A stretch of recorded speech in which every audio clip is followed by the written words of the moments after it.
श्री कृष्ण गीता अध्याय 3 के श्लोक 31 में बताते हैं कि ये में मतमिदं नित्यं नुतिष्ठन्ति मानवा है श्रद्धावंतों सुयंतो मुच्यन्ते तेपि कर्मभिः। अर्थात जो मनुष्य मेरे इस उपदेश को श्रद्धा और बिना किसी दोषदृष्टि के निरंतर अपने जीवन में अपनाते हैं वे भी कर्मों के बंधन से मुक्त हो जाते हैं। गीता अध्याय 3 श्लोक 32 ये त्वेतद्भ्यसूयन्तो नानुतिष्ठन्ति मे मतम् सर्वज्ञान विमूढ़ांस्तान विद्धि नष्टांचेतसः। भावार्थ, जो लोग भगवान की शिक्षा को स्वीकार नहीं करते और उसका पालन नहीं करते वे ज्ञान से भ्रमित होकर पतन को प्राप्त होते हैं। गीता अध्याय 3 श्लोक 33 सदृशं चेष्टते स्वस्याः प्रकृतेर्ज्ञानवानपि प्रकृति यान्ति भूतानि निग्रह की करिष्यति। भावार्थ, हर व्यक्ति अपनी प्रकृति के अनुसार ही कार्य करता है, केवल दमन से उसे बदला नहीं जा सकता।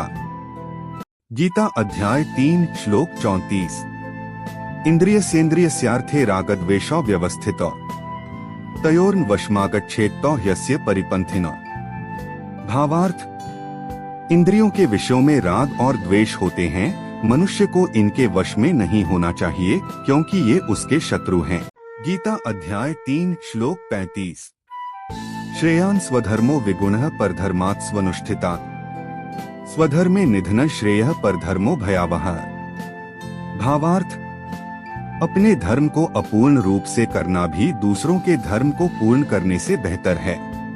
गीता अध्याय 3 श्लोक 36 अथ केन प्रयुक्तोऽयं पापं चरति पुरुषः अनिच्छन्नपि वार्ष्णेय बलादिव नियोजितः। भावार्थ, अर्जुन पूछते हैं मनुष्य इच्छा न होने पर भी पाप क्यों करता है, मानो किसी बल से प्रेरित हो रहा हो। गीता अध्याय 3 श्लोक 37 काम एष क्रोध एष रजोगुण समुद्भवः महाश्नो महापापमा विध्येन्मे वैरिणम्। भावार्थ, भगवान कहते हैं यह काम, इच्छा और क्रोध ही मनुष्य के सबसे बड़े शत्रु हैं। गीता अध्याय 3 श्लोक 38 धूमेनाव्रियते वह्निर्यथादर्शो मलेन च यथोल्बेनावृतो गर्भस्तथा तेनेदमावृतम्। भावार्थ, जैसे धुआं आग को, धूल दर्पण को ढक देती है, वैसे ही काम ज्ञान को ढक देता है। गीता अध्याय 3 श्लोक 39 आवृतं ज्ञान में तेन ज्ञानिनो नित्य वैरिणा कामरूपेण कौन्तेय दुष्पूरेणान लेन च। भावार्थ, यह काम, इच्छा अग्नि की तरह कभी न भरने वाला है और यह ज्ञान को ढक देता है, यही मनुष्य का नित्य शत्रु है। गीता अध्याय 3 श्लोक 40 इंद्रियाणि मनो बुद्धिरस्याधिष्ठान मुच्यते एतैर्विमोह्यत एष ज्ञानमावृत्य देहिनम्। भावार्थ, इंद्रिया, मन और बुद्धि ये काम के निवास स्थान हैं, इन्हीं के माध्यम से वह ज्ञान को ढककर मनुष्य को भ्रमित करता है।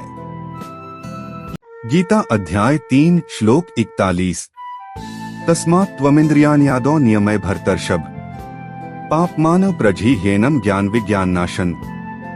भावार्थ, इसलिए पहले इंद्रियों को नियंत्रित करके इस पापरूप काम को नष्ट करो जो ज्ञान और विवेक का नाश करता है। गीता अध्याय 3 श्लोक 42 इंद्रियाणि पराण्याहुरिन्द्रियेभ्यः परं मनः मनसस्तु परा बुद्धिर्यो बुद्धेः परस्तु सः। भावार्थ, इंद्रियां श्रेष्ठ हैं, उनसे मन श्रेष्ठ है, मन से बुद्धि श्रेष्ठ है और बुद्धि से भी श्रेष्ठ आत्मा है। गीता अध्याय 3 श्लोक 43 एवं बुद्धेः परं बुद्ध्वा संस्तभ्यात्मानमात्मना जहि शत्रु महाबाहो कामरूपं दुरासदम्। भावार्थ, इस प्रकार बुद्धि से ऊपर आत्मा को जानकर मन को स्थिर करके इस कठिन शत्रु काम को जीत लो। Please subscribe and follow.